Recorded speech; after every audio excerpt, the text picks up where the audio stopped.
Hello, this is the Journal of the Dreamscapes.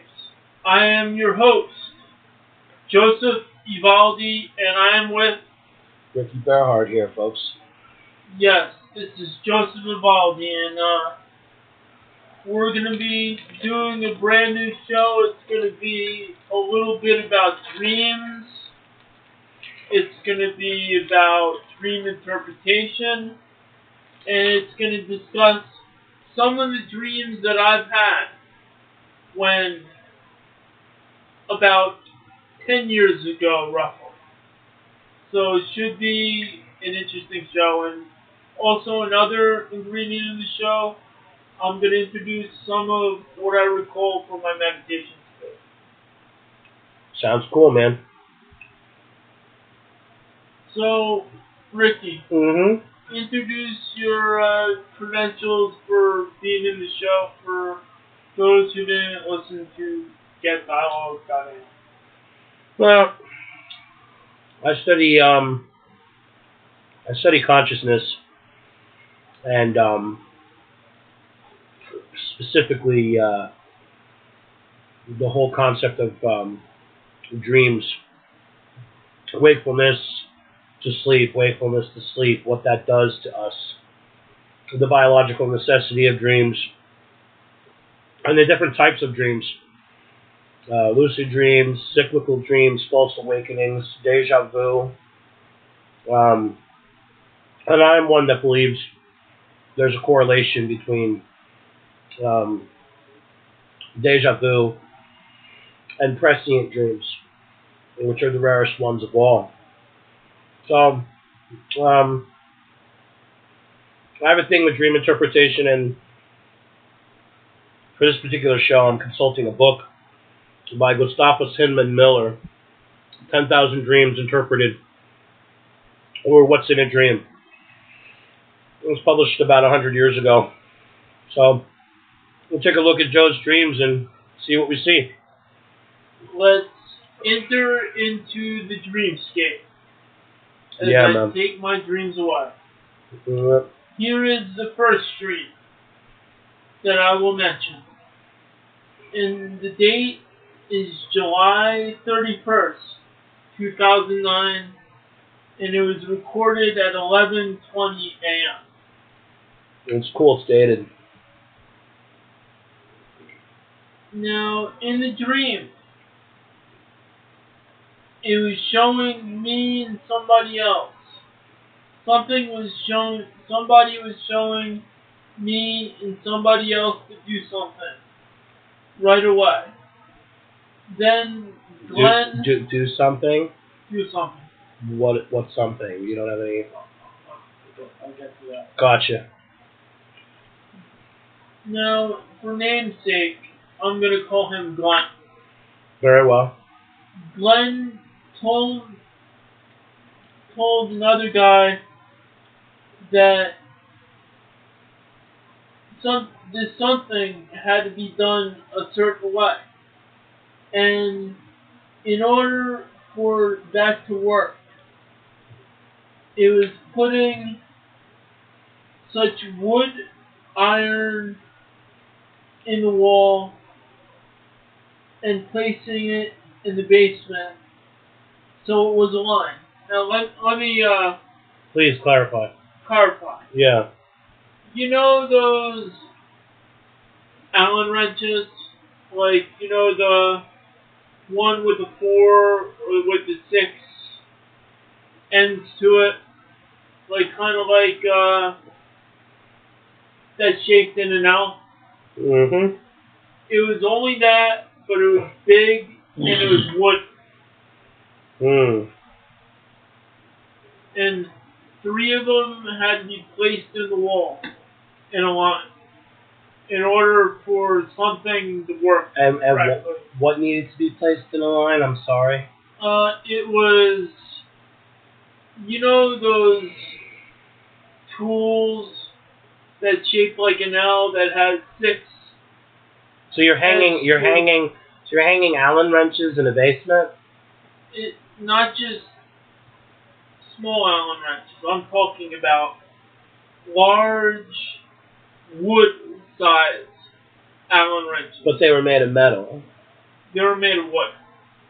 Okay, so they were are Allen wrenches hexagonal or octagonal?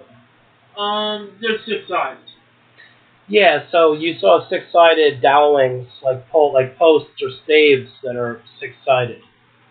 And it was in the basement of the place that I used to work. Gustavus Hinman Miller says in his book 10,000 Dreams, or What's in a Dream, published 100 years ago, he says,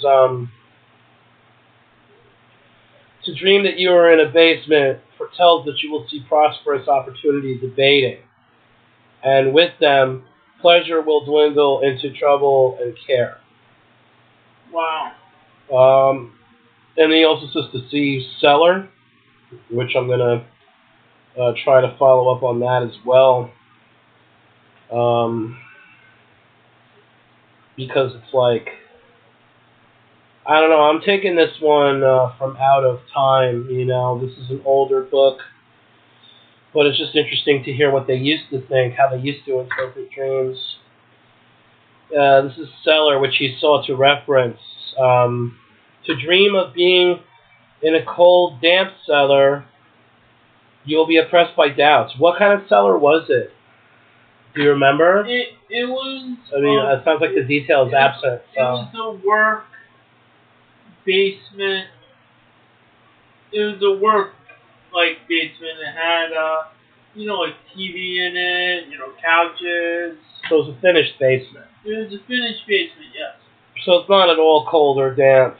You will lose confidence in all things and suffer gloomy forebodings, from which you will fail to escape unless you control your will.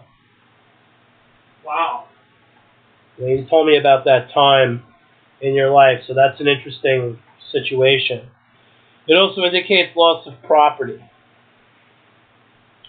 To see a cellar stored with wines and table stores, you will be offered a share in profits coming from a doubtful source.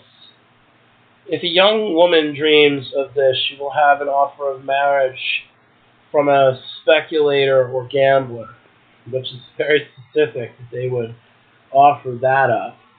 So that was the full substance of the dream, was the octagonal wooden staves that you were positioning, hanging them on a wall in a cellar, and it was a finished basement. Now, what represents the co-worker of the dream? Now, let's see if he's got anything about co-workers. That would be...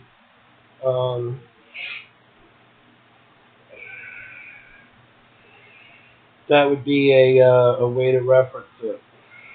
Yes, that would be a very good way of referencing it, because this person that in the dream that mentioned that was a good friend of mine at the time.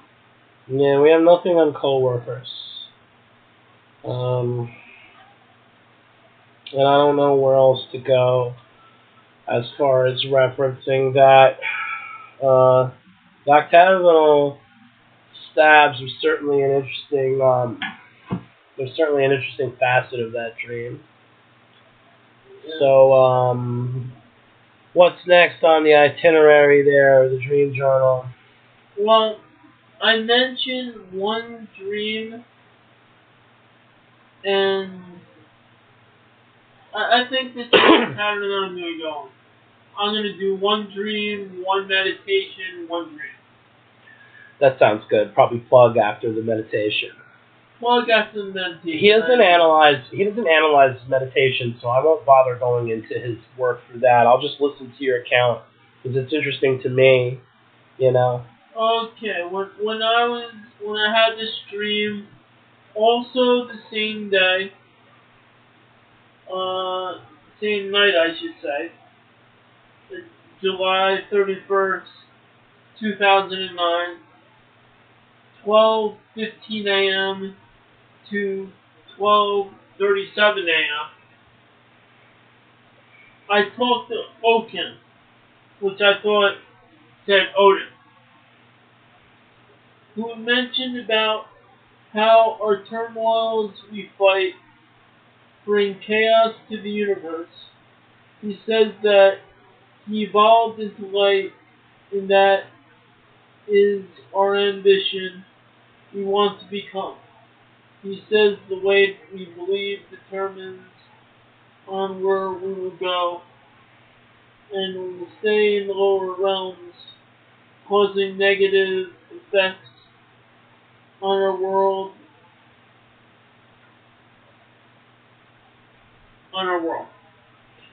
All right, hold on a second. Back up.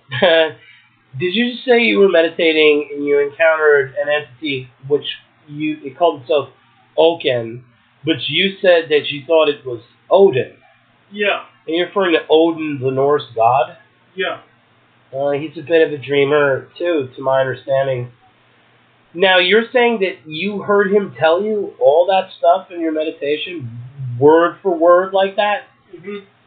In other words, you actually heard... So what did you see of him, if you saw?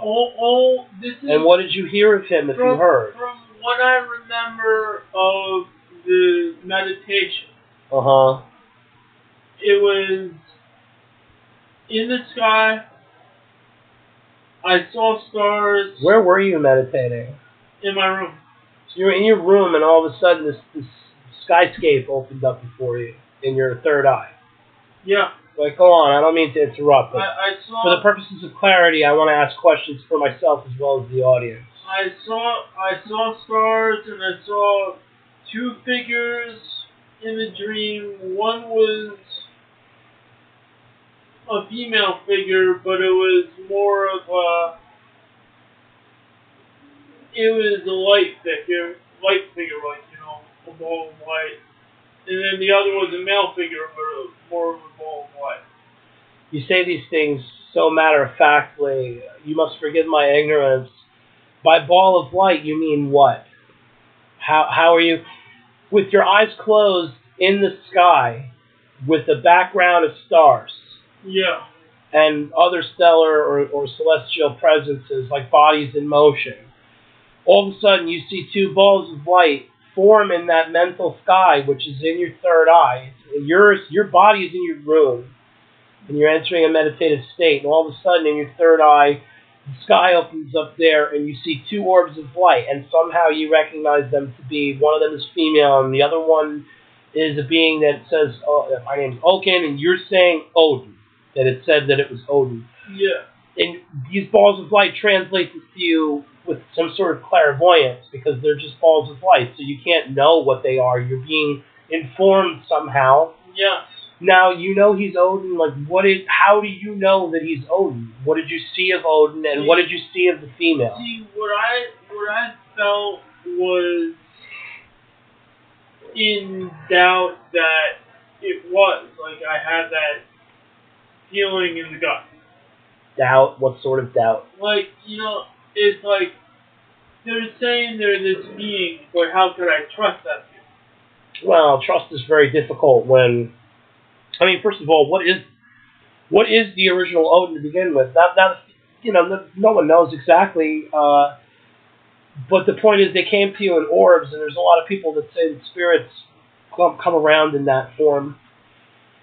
And this is all taking place in meditation in your third eye. Yeah. I don't hear a lot of people talk about spirits with their meditation. We're to believe that you're just yawning into this abyss of nothingness or light, where there's somethingness.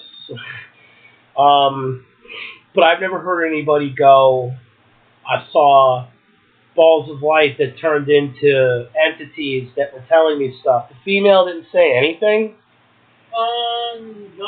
I think the female was having the dialogue with the guy. So they were hanging out together, but she didn't have anything to say to you. No. Could you read to us again what Odin told you?